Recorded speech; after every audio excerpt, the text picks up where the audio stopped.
Okay, here's another letter from the channel. Well, from the group, I should say. I just picked it at random. There's quite a lot of grammar and other errors here, some syntax and other things. Okay, so I'll go for it line by line as the reader would in reality. So now, right, if you've got the DOB in the reference line, you don't strictly need to put the age because we can count. Okay, but you usually do name, age, occupation. Now, is lady an occupation? Well, she's a woman, but we can guess that from the name, Ms Tracy Bowen. So this is kind of irrelevant. We don't really need this. Now, whose signs and symptoms are suggestive of, so it's not definite. So we don't need a probable because it's either something is either suggestive or probable. So it's like kind of saying the same thing kind of twice, essentially. So suggestive of. Now, your further endocrinological investigations, including a pelvic ultrasound. Now, why is it would be needed? Why is it would? Isn't it are? Why is it would be needed? In some imaginary world, it would be needed. Well, they are needed. Otherwise, why would you be writing to me? So we don't need this here, right? To make it concise, to the point, to make that purpose nice and clear, immediate, you could say, I'm writing to request your assessment, investigation of Ms Bowen, whose signs and symptoms are suggestive of blah, blah, blah. You could do it like that in a single sentence. You don't really need that.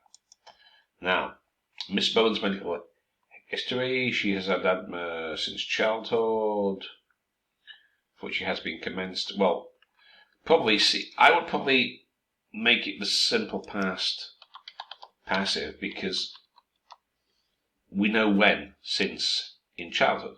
So that's a particular time. I mean, it's not a definite time, but it's a period, So, since childhood, for which she was commenced. She was commenced on required. What do you mean as required? Now, what's this got to do with anything? She has experienced stress, or she has been under stress since 2002. Now, it's 2002. So what? That's like 18 years ago. So what is this doing there? Unless you were trying to claim that the stress caused the outbreak. Maybe. Sometimes stress does. But this is the problem. If we're using very old case notes, which it seems you are, so 1988, 2004, it's like, we need to be very careful of the time. And then you've got 2002, 2004, 2013. So to the reader, this is like, what is going on here, So, right, I don't think we need that at all. So, 2004. So, what's that? 16 years ago. Miss Bowen presented, well, of course it was initially presented with rigor, frequent painful menses, as an acne, abnormalities. Thus, what is Diane? Thus, are you writing an essay? Thus, we don't need this. Adolescent acne for which so-and-so was prescribed or were prescribed. If nothing was abnormal, no need to tell me. Only tell me what was abnormal. A year later, she attended with deep inflamed acne, multiple body surplus success.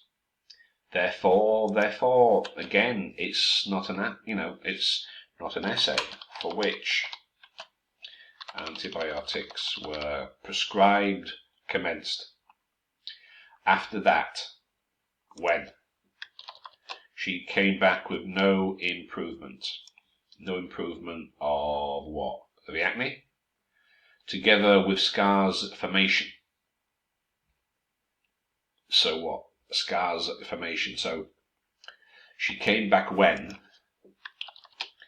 No improvement, and she had some scars formation of what? Of the acne, for which a dermatologist referral was arranged. Okay, so this is about as clear. So that's 2004, 2005 to back. So on today's review, Ms Bowen has reported ceasing OCP since January 2013. So this is a long time ago, after she had been married. Okay, after she got married, or simply after she married, because it's past tense. After she married. However, she has had failure, or she has failed. She hasn't had failure, she's failed to conceive.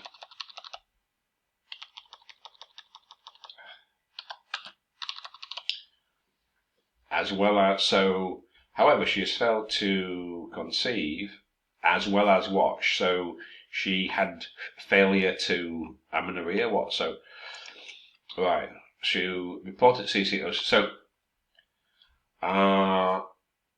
you would put the condition, the symptoms first. She presented complaining of failure to conceive despite ceasing OCP.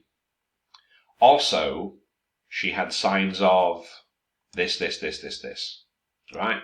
That's probably a better way, because this doesn't make a lot of sense here. So, on today's review, Ms Bowen presented complaining of failure to conceive despite ceasing OCP. So, this has to come first, otherwise it doesn't make sense. Okay. Additionally, she had symptoms of blah, blah, blah, blah, blah. Okay, so you could do it like that. Her assessment, what she assessed herself, your examination, or upon examination, or examination revealed, her suitism elevated her, well, because it's her oral GTT bacterial which made PCOS diagnosis highly suspected. Highly suspicious. Okay, highly suspected. Consequently, clear men was given. Based upon Mr. Bowen, he's not referring himself. He's being referred. Oh, do you need two? You might need 2 hours. Yeah, being referred to you for your advice. So, for your evaluation and treatment would be appreciated. Well, right. So, you've got that the wrong way around. He is referring to you for your evaluation and treatment would be appreciated. Well, that should come first. I would appreciate it if you could evaluate and treat Ms Bowen as per her request. So we have to change the word order. We have to put it round. I would appreciate it if you could. If you could evaluate and assess Ms Bowen as per her request. So that would make more sense in terms of word order and syntax. So there's quite a few things here that to the reader this is not very clear at all. And as I keep saying to you all, the best way to think of this is imagine, right? You don't have any case notes. The reader, you've got no other source of information except this letter. Reading this now, Makes no sense to me whatsoever. None at all. So you got this about divorce in 2002 and 2004, 2005. After that, sometime she came back on Today Review. She's not been found in 2013, so the reader here will be somewhat confused as to what this letter was actually about. So quite a lot of work needs to be done for this one, I think.